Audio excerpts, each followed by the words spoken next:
I love Conk Radio because there's no place else that you would be able to meet Captain James Noller, Captain USA of the SV Shazam, parked just on the outer waters of Key West, where we are broadcasting live this morning, early January, and with him directly to his left is First Mate Will O'Neill. You're going to have another dude join you on your leg to Cuba, yes? Yes. He prefers to have the title on our boat of Deck Ape.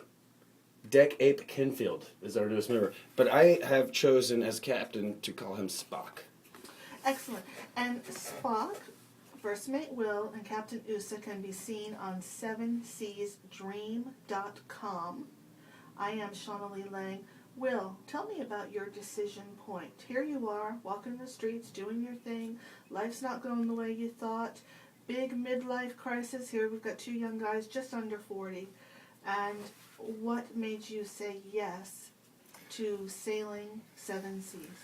Well, I was almost walking the streets. I was going to be shortly not living where I was. I was in a unique situation of having been divorced, but still living under the same roof for a year. And I still love her, and she loves me, and we have 2 beautiful children. But she likes to, it was hard, and I was a mess. It's been a tumultuous past several years. The dearest of friends died on me in 2007 under preventable circumstances. It was just the worst ever, and more recently, I was sort of separated from my father, and I was finally going to go visit him, and when I did, I found him dead, gnarled up in a bathtub in an apartment that was out of control, and so my sort of devastation came as a whirlwind, and I was struggling in other areas. Admittedly, I was struggling with my own demons, with overindulgence and almost all things over the course of my whole time that I was in a band, when Tuesday is the same as Saturday and just goes on forever. And then even when you're not on tour, Tuesday is Saturday, but it's not necessarily fun. And so, I sort of had internal fear was manifested as desolation, and I did not know what was to be next, and I got a call. This wasn't planned out 6 months ahead of time or a year ahead of time. I got a call in mid-December from Captain Jimmy Knoll, and he said, "This is what I'm doing." And I think I called him back the next day and said, "Well, you got someone coming with you." And the interesting thing is when Jimmy here told me that when he first told friends, relatives, everyone said, "Come on, we know you're crazy, but you're not going to do that." But the funny thing is, when he called me and told me about it, I didn't doubt it for a second that he was going to do it. And so I said yes, and here I am. That was my moment where now I know what I'm going to be doing for the next several months. And there's been plenty of people that have said yes. I must have invited 1,000 people to join me on this journey, and maybe 100 of them were like, "I love it. Can I join you?" I was like, "Absolutely." I say yes to the universe every time it asks the question, but you're pretty much the only one.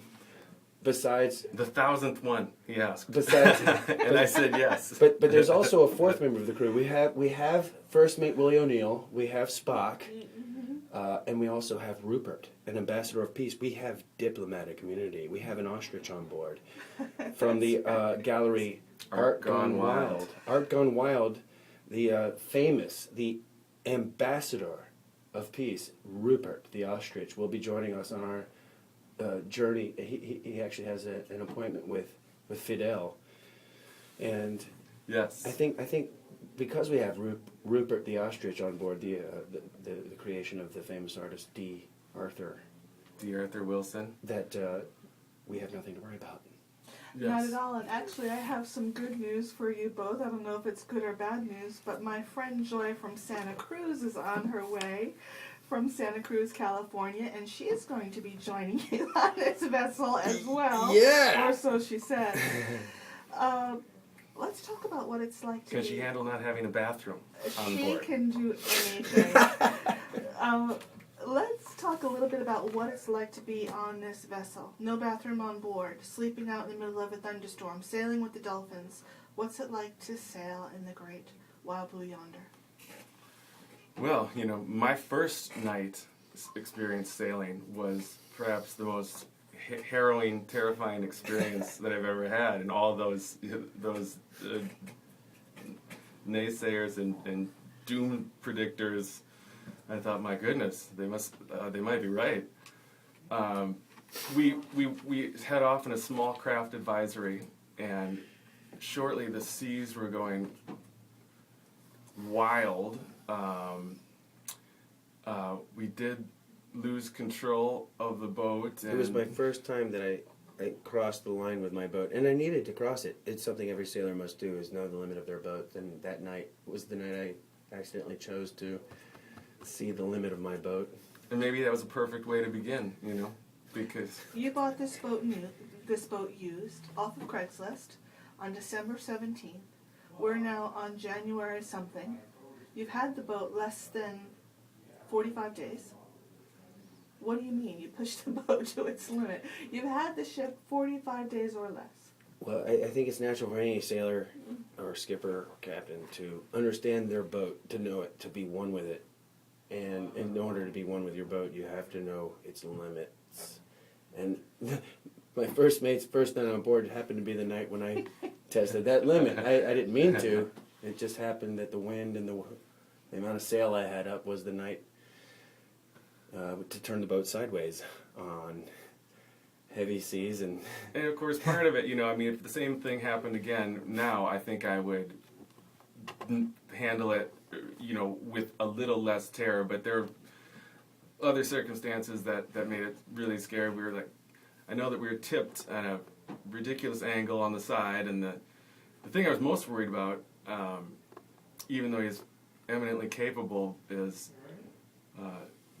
Jimmy had to go up on deck while I was holding this till, and he's got one hand hanging on, and just the wind is blowing like mad, and he's using all his strength to take down these sails.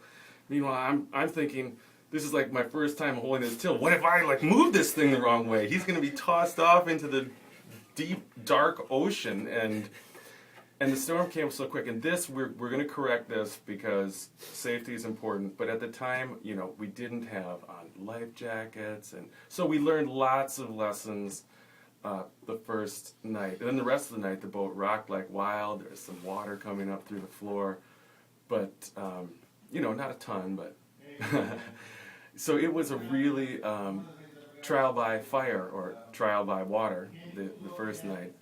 But maybe that was a great way to start. it was a proper baptism Yeah. for a landlubber to be inducted into the sea. Right. I'm now a lot more crusty and salty than Yeah, pretty much than most everything. folks. Everything from that night on will be easy. Let's hope, from your lips to God's ears. Yes, amen. So going through the Panama Canal, what do we know about this? From what I understand, it costs $1,300. You need to make preparations and have the right size flag. Red, the mechanic, told me that if you don't have the proper size flag, the Panamanian government will not appreciate it. So there's a lot of little details, but from what I know, it's $1,300. You show up, you try to give them a heads up so that you don't have to wait 30 days in the line with a number, and don't spend much time in Cologne because you'll lose everything you own, and enjoy the ride. It should only take 8 hours. Come back with me after the break as we talk to these two certifiable sailors.